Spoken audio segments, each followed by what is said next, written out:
1. Hey guys, what's up? This is Rapid, and alongside me is Frank, who is streaming this. We have threads on League of Legends forums and Frank's own stuff, so make sure to check out him and his stream. I'll put a link to that below. Anyways, this is a scrim. It's actually a ranked 5s match, so we are casting this from LzH DeJester's stream, so it's synced up for both of us, but we aren't controlling the camera angle. So you're going to see a lot of last hitting as he is their AD carry running bot lane. But this is Team LzRH, and this is Frank with me. Why don't you go ahead and tell us a little about this game. All right, well, this is, again, this is going to be Team LzRH here playing, and it's not going to be a scrim match. It is specifically, and we do have to point this out, this is going to be a game of just a ranked 5s queuing up here, and we're going to see how this goes. But one thing to note, and we just got this information from the team captain here, which is DeJester, and that's who we're going to be following here, is Sivir.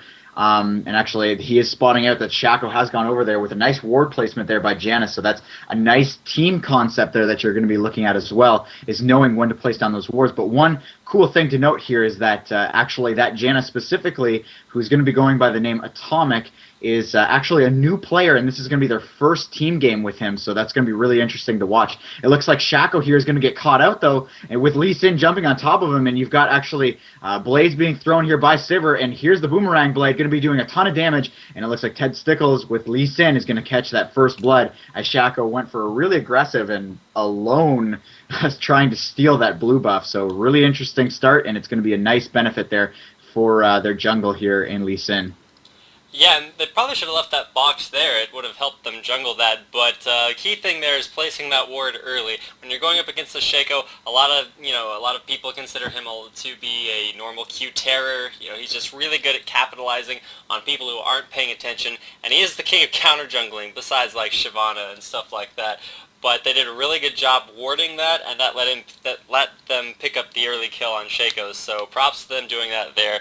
And hopefully we'll be able to see a few more plays like that and see if Shaco can get back in this game after having given away first blood. Yeah, and one thing that's really interesting to note this as well, and I think honestly Shaco is going to be pretty far behind after that going down. I know Shaco has a really hard time jungling with his boxes, which he's always going to get at level 1, and actually we're seeing some action come in here. A nice boomerang toss is going to catch on the way back, that Tristana. But yeah, Shaco's going to be really, really far behind, and up at top lane you've actually got Lee Sin going in for the gank. One thing to note here, we're not going to be able to watch things like that because we are watching this from the perspective of the Sivir here. But yeah, one thing to note is that these guys might actually be queuing up at a lower ELO because it doesn't really go so much based off of your solo queue ELO, which these guys are all like 2000s and things like that. But with this new player, it might be a little bit low here. Yeah, I did not check Atomic's ELO. Actually, no, I did. He's like 1836, I believe, at the time of this game. But it does count your ranked 5's ELO when it's matching you up. So at the time of this recording, I believe they're somewhere between somewhere around 1400, which is really high ELO for teams. It's not the same as solo queue. Solo queue, the top tier is like 2450, whereas for ranked 5s, like if you're 1800 in ranked 5s, you're like number 1. So right now, DeJester getting caught way back in there. Jana forced the pop heal. Is she going to be able to shield in time? Yes, Sivir is going to be able to get out there. The exhaust went down on top of Tristana, and that really mitigated her damage. I think it's like a 70% auto attack damage decrease. So that plus the heal really allowed DeJester to survive there. So he has a lot of issues right now. He is low on mana, low on health, and those are neither of those things are something that Jana can provide him with. Yeah, and actually one thing to note here is Shaco went for the steal on blue, but he's actually top lane, and they've got a Sejuani in the jungle. One good thing to note here as well is the exchange went down there at bottom.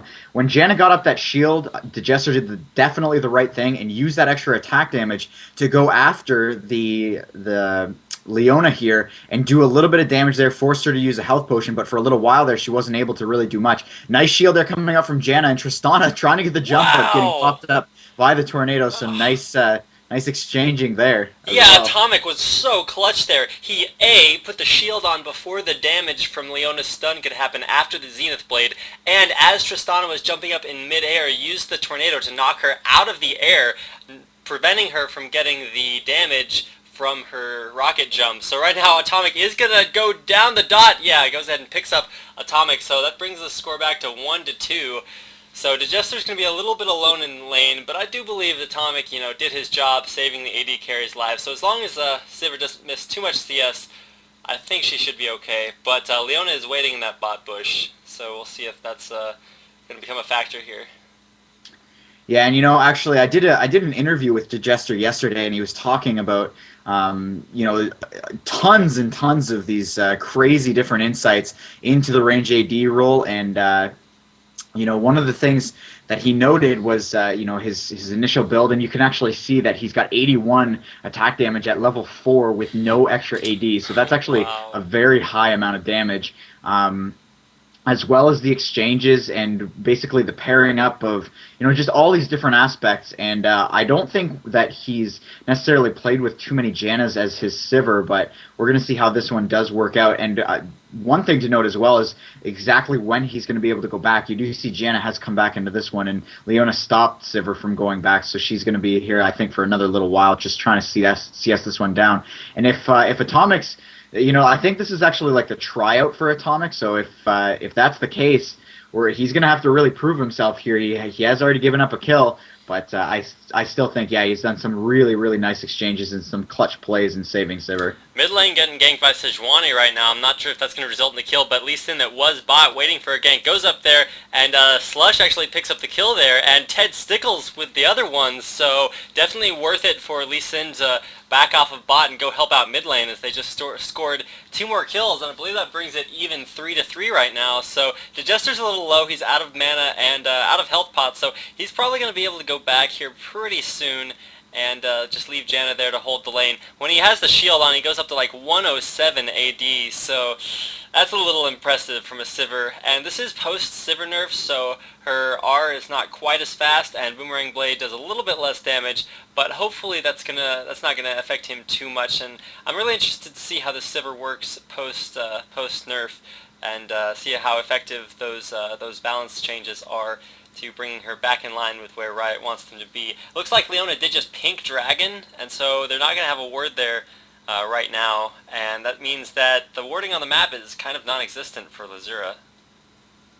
Yeah, and you can see here he's actually doing us a nice favor here and showing us the scores, as you do have 41 CS versus 36, so Sivir actually, even with the kill going down onto Jana there, and she was alone for a little while, she's still actually ahead of Tristana, which is very, very impressive. We can see here that the build has gone, she's got the Berserker Greaves as well as the Doran's Blade, and picking up some health potions is a really nice call there as well, and going in for an exchange, which is definitely the right thing to do here, as you do have the shield, although it looks like Atomic getting caught out there. And one thing that he said in the interview as well is that when you don't focus down the range AD and you give them free reign to just push through and do tons of damage on the exchange, that's a mistake, and that's what the enemy team did there, is they focused down the support, and that was a really bad call. You can see there's Summoner Heal coming out from DeJester here, being forced to flash away. Tons of damage there, actually, from the Leona Tristana combination, and that's actually a huge combination to try to deal with, because I consider both of those characters 2 characters that really just want to initiate and go for a major exchange rather than poking. It looks like lysier coming in here for a gank as well.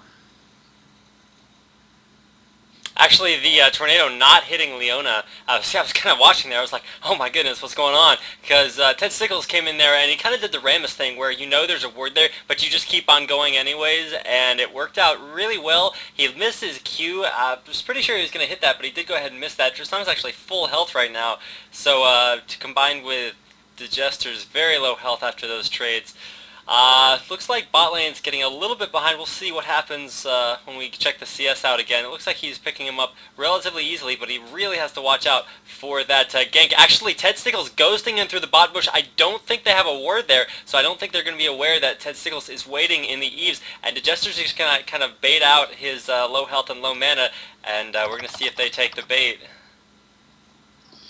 Yeah, this is one of those tricky spots where you're not too sure exactly how this is going to go. And actually, Sejuani steps in there as well with a nice ultimate though from Leona right on top of the jungler there. Lee Sin is going to go down, and it looks like though in mid lane Vlad picks up a kill on Kennen, which is kind of interesting that actually went that way. Nice boomerang blade though, but ooh, getting smoked out there by the sword toss. Oh my goodness. And with the E ticking away, is she going to go down? No, going down to 20 health there. So. Really nice getaway there, and that Leona actually landing a lot of CC across this bottom lane here, so that's really interesting that she's able to pull that one off so well. Man, yeah, if you were watching DeJester's face right there, like, oh my goodness, that was absolutely insane. He, yeah, definitely got out there with by the skin of his teeth. And one thing to note is that the level of stuns on the opposing team, which I'm not sure what their acronym was, I think we caught that book at the beginning of the game, but I don't remember that. One of the things to note is they have the Sejuani ult plus the Leona ult. So that's 2 AoE stuns on command that are just, that's going to be so good in team fights at the later levels of the game. Yeah, and this is, yeah, this is going to be really interesting. Actually, he's going into I think he's going to bump some threads here or something like that to give us some credit. No, he's just going to check some stuff in the background here. But one thing I really would love to see relatively soon is what the CS scores are right now, because I honestly think he's been doing a pretty phenomenal job, but there's been so much action down bottom. I don't know. I have literally no clue who's winning. I would have to assume that Tristana is actually it's ahead here. 65 to 51, 53 actually. Wow. So he is actually up like about 10 CS. Not bad there. Not bad at all. So he's going to get some harassment onto Tristana, and one of the things you'll notice that he does is tries to move Sivir's body to redirect the boomerang blade so that even if Tristana dodges one of them, she doesn't dodge the second hit of it. And a really good tornado there by Jana, charging it up all the way, and the shield just doing so much damage to the turret and blocking all the harass from Tristana. So that's they're just going to DPS this turret down. They do have minions. No, there's one more minion there, and they don't want to take any turret damage. So they go ahead and back out there, but this turret is not long for this world. Sorry, I got something in my throat there that was really well. Perfect timing. Awesome. Yeah. Okay, yeah, so, and this is actually an interesting choice as well, that they are going to actually push forward here and take out this turret. One thing that bottom lane sometimes likes to do is just leave the turret alive so that they can... so that the turret can take out a lot of their own creeps. And actually, you've got Sejuani's coming in here for a gank, and a nice tornado there is going to actually pop that Sejuani up. Ultimate comes out, however, and that's going to be a lot of damage onto the Jana. Nice ultimate, but unfortunately didn't push them at the right angles, which would have been precisely backwards from where she was. So a little bit unfortunate there, getting caught out, but still a really nice gank, actually, but huge dedication with that ultimate, and it looks like now Dragon might be up for contention, or just Vlad. Yeah, well, one of the things you saw there was Leona was waiting in the eaves, did not opt to go in there. Sejuani all just like pinning Jana down. There's nothing she could do there. And a lot of people are saying, you know, Sejuani a little bit low on the damage numbers, but if you can put her in the jungle, that really gives you that extra assist for, you know, handing off buffs to different lanes, as well as that just like the perma CC that she offers, plus her tankiness allowing her to dish that out over a really long period of time. So, you know, we're starting to feel her out and see where she is at, and it looks like she's doing a really effective job at ganking this time around.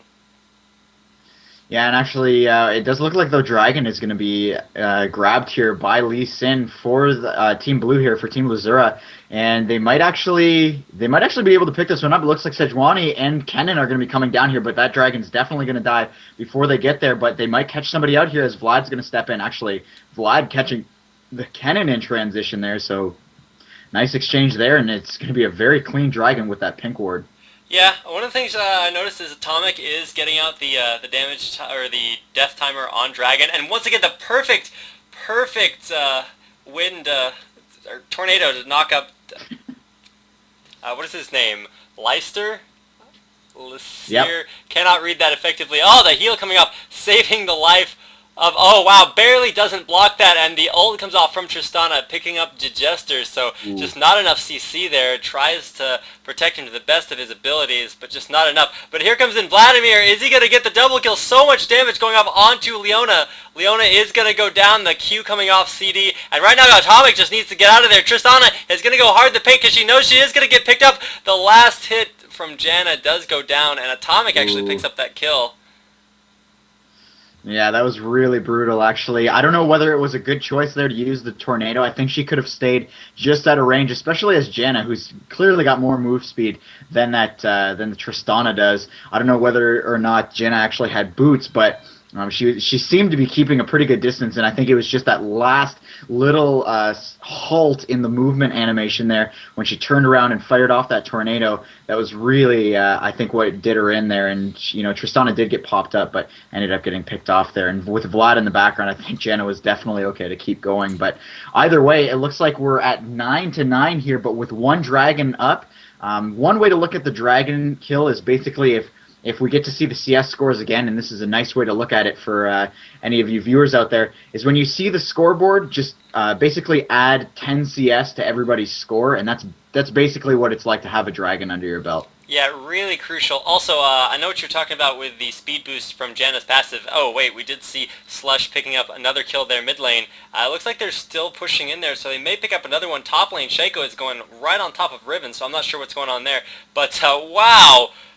DeJester just getting all kinds of jumped on. Is he going to get out? Oh my goodness, the ult comes off. Double ult picking him up there. He was going to get away, which was really impressive with like no help. Not a whole lot that... Oh wow, Shaco actually did get out there. I was really surprised there. lysier is here. He's going to be able to get the stealth detection off there.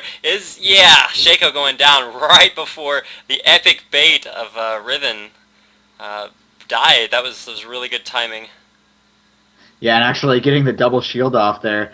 With that kill at bottom, though, actually the flash was active for Sivir there, so I honestly think she could have flashed out of the way, but I don't think actually he was planning on getting that second ultimate in there. He was forced to use his own ult, but I don't think he was expecting the Leona ult to actually land on him, as it did just barely catch him out by the side of it. Yeah, it looks like though. They wanted him. Sorry, go ahead. They wanted him so dead there. I'm not sure if he just wanted to like concede his death and move on and still have his flash to work with, because we are going to come up on a couple of team fights here pretty soon, as Dragon is going to respawn in about about a minute. Yeah, it should be coming up relatively soon. They did get it fairly early, so it should be coming up, I think, yeah, roughly within a minute or two. But it looks like, though, like I was going to say, it looks like the game is going to be changing here. The laning phase seems to be ending right now, and definitely, though, as range AD, you want to continue to farm wherever you can. But yeah, once that farm's gone, you really can't push in any further unless there's a ward at that blue buff, as well as another ward for coverage. He has the second ward for coverage, but not the one at blue, so he'd be putting himself way out of position there if he continued to farm. So he's going to see what he can do across the board here. He's got level 9 here. He's going to be up against this level 8, and a nice jump in there. But the ultimate from Leona is actually going to allow her to get away here. But a nice Q and just a huge pick off there by lysier, and actually Vlad coming in with the ultimate on Sejuani as well. Flash forward here by Sivir, trying to finish that one off. Boomerang Blade might catch it, no, but 2 kills there for Vlad, and it looks like this mid tower in the second row is actually going to go down. Wow, Vlad is just like ridiculously fed right now. Like, he is doing so much damage. It's like, I don't even know. All I know is he brought that Tristana down to 2 health with just QW. Yeah, he gets pretty silly in the end there. Oh, and Shaco walking in there. I'm not sure what he's doing there. lysier misses the stealth revelation, but they're going to be able to find him. Yeah, there. Riven does hop onto him. He's splitting up between the clone and his regular one. You just have to look for which one does more damage. Obviously, it's the one top. The whirlwind is not enough to pick him up. He does have Deceive off cooldown again. They are going to keep chasing him. His clone is revealing his positioning at all times, and I'm not sure that he's really controlling that clone. Telandra picking up the kill on that guy. I'm not even going to try to pronounce his name, but yeah, he did go down there. Yeah, and that was some major dedication. Actually, I think Shaco did kind of the right thing there. At least I think he knew he was going to die, and if he couldn't get away with that deceive, then he was going to at least kite them around for a little while here. And a nice boomerang blade toss going across two characters there, the Tristana and the Kennen. It looks like Sejuani is going to go down here as well. And you can see the coordination coming out from these guys, now bumping themselves up to 18 to 10 kills here. And I think, honestly, Baron could be up for grabs very, very soon. As Sejuani did go down, they are going to have to, I think, do one of two things. Either they're going to have to go for Baron right now, which is not going to be the case, or they're going to have to go back and shop because to prevent the enemy team from coming up being full health and having a much better Baron fight position than themselves. So it looks like they're going to kind of just try to stay at full health here, and I think some of them are going back to shop, and keeping the pressure on also denies Baron, so keeping that pressure on up at top lane is a good call as well. It looks like exhaust going down on Shaco there. So this chase, though, going off. Nice ultimate from Jana, and it looks like the Riven might get picked off here. Oh, Riven did have flash, though, so that ultimate, I thought he was just screwing Riven over by pushing everybody back towards her, but it looks like they are going to be able to get away here, and Telandra getting away with just under 300 health. The deceive coming off from Shaco, he's going to be right on top of them, but Jana having her CCs up is just going to allow the rest of the team to pick up Baron while everybody else is chasing them top lane. So a really, really good by top lane to kite them all for so long, allowing the rest of the team to pick up Dragon. And I was going to say something about how DeJester hadn't farmed very much and had to pick up the poor man's BF sword going the pick first, but he's got some gold to spend right now after two very successful team fights. They have definitely pulled this game way into their favor. As wow, Slush picks up another kill mid. It looks like Leona is in the middle of everything, middle lane, along with Shaco. Ted Stickles picking up Leona. Right now it's just Shaco. Shaco finally killing Slush, who went godlike, and they are going to hop onto Lee Sin. Is he going to be able to get anything down? Oh my goodness, he gets out of there right before the stealth detection comes off from... Oh my goodness, Lee Sin missing the Q. Ah, my goodness, yeah, he did get juked there pretty hard, so he's actually still going in there. I'm not sure why they feel the need to try so hard, but yeah, two 500 gold killing sprees broken right there. So, you know, that's a lot of gold. That's, you know, what it would have been if you'd killed them once before the gold nerfs on killing sprees. Jana just walking right by Tristana in the bushes, so I'm not sure if that was, you know, a little bit of a high five, but Jana getting out of there, and I've been really impressed with the support this time around. She's definitely used that Jana CC to the maximum potential, and, you know, it hasn't fed too much, so she's been really important and only gets better the later this game goes. Yeah, and we do see here that DeJester is going to be going for, first of all, he's going to be going for the Tristana, but he's actually used his ultimate to try to catch up here. Nice red buff there is going to keep her in range. Boomerang Blade coming out here as well, and that's going to be a ton of damage. Leona's going to miss that sword toss, but with the ultimate from Tristana is going to allow her to get away. Looks like Riven actually ultimate going off. That's one dead Leona there, and potentially a dead Kennen as well. No, surviving with about 200 health there, so not too bad there, but it looks like, yeah, I did my interview with DeJester yesterday, and he said that he always likes to, he always prefers going for the Infinity Edge over the Bloodthirster. So you can see he's got the Vampiric Scepter and the, as well as the BF Sword, but I think he is going to be going for that Infinity Edge once he can afford it, which might be right after this Baron here. And you can see here he's checking out those BF items to see which one he can afford right now. Yeah, he is actually, wow, there's a ward over there. We're going to see if Shaco goes in there. No, he does not want any part to do with that. Are they going to go over the wall? Yeah, Lee Sin jumps over the wall to the ward. I'm surprised he could reach that far. But he jumps over there. He's looking for Shaco. Shaco splits off the other direction, and DeJester's just going to have to, yeah, take the Wolf Camp. He's going to go back and buy. We'll see what he does pick up. And, yeah, that was a pretty free Baron. They tried to contest it. Shaco can do a lot for that. But, yeah, he does pick up the Infinity Edge. And, you know, you trade something with all the BF Sword items. Like, you trade damage if you get Black Cleaver. You trade the crit potential because, you know, the Boomerang can't crit, so you're losing that part of the item.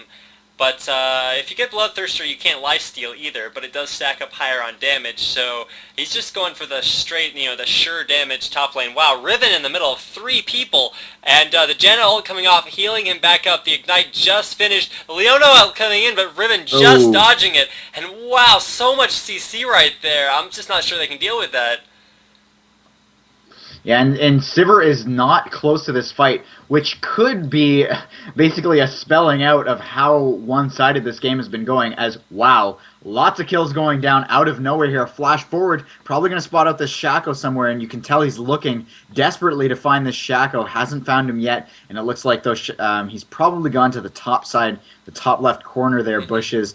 And with only Lee Sin dead and Sivir having not been in that fight, this is looking really, really terrible for the enemy team here, as it looks like an inhibitor might be going down very, very soon. And I think he's still actually hunting out this Shaco, trying to figure out where he's at, but not gonna be the case here, as I think 2 inhibitors are gonna go down, and Sivir just not really being involved in that team fight. Yeah, Slush actually killing the turret from the other side, as top team is going to work on that inhibitor. They actually backed off before they had it dead. I believe, yeah, they do go ahead and pick that up there, so looks pretty dominant right now from Lzruha. Sivir's just going to go down there and kill that turret as the minion wave pushes up to it. That's going to be another base turret down, and possibly another inhibitor, with minion waves pushing on all lanes for Lzruha. It looks like they are well on their way to picking up this game. Yeah, and there's 2 inhibitors down. They're probably going to be going for this third one, which is, I think, the right play to make here. You know, there's a lot of situations typically when you pushed in that far, and using his W there is Vlad. I'm not sure what that was for, but going down a little bit low on health now and having that on cooldown is not going to be too good for this fight. But like I was going to say, I think most of the time you want to just finish the game and you just want to go for those Nexus once you're that far into the base with Baron buff. But I think this is with all 5 of them alive, and wow, Lee Sin making sure that that's not going to last too long. Leona coming in here, going for this, going for the initiate here on Vlad and Sivir, but this is not looking good at all.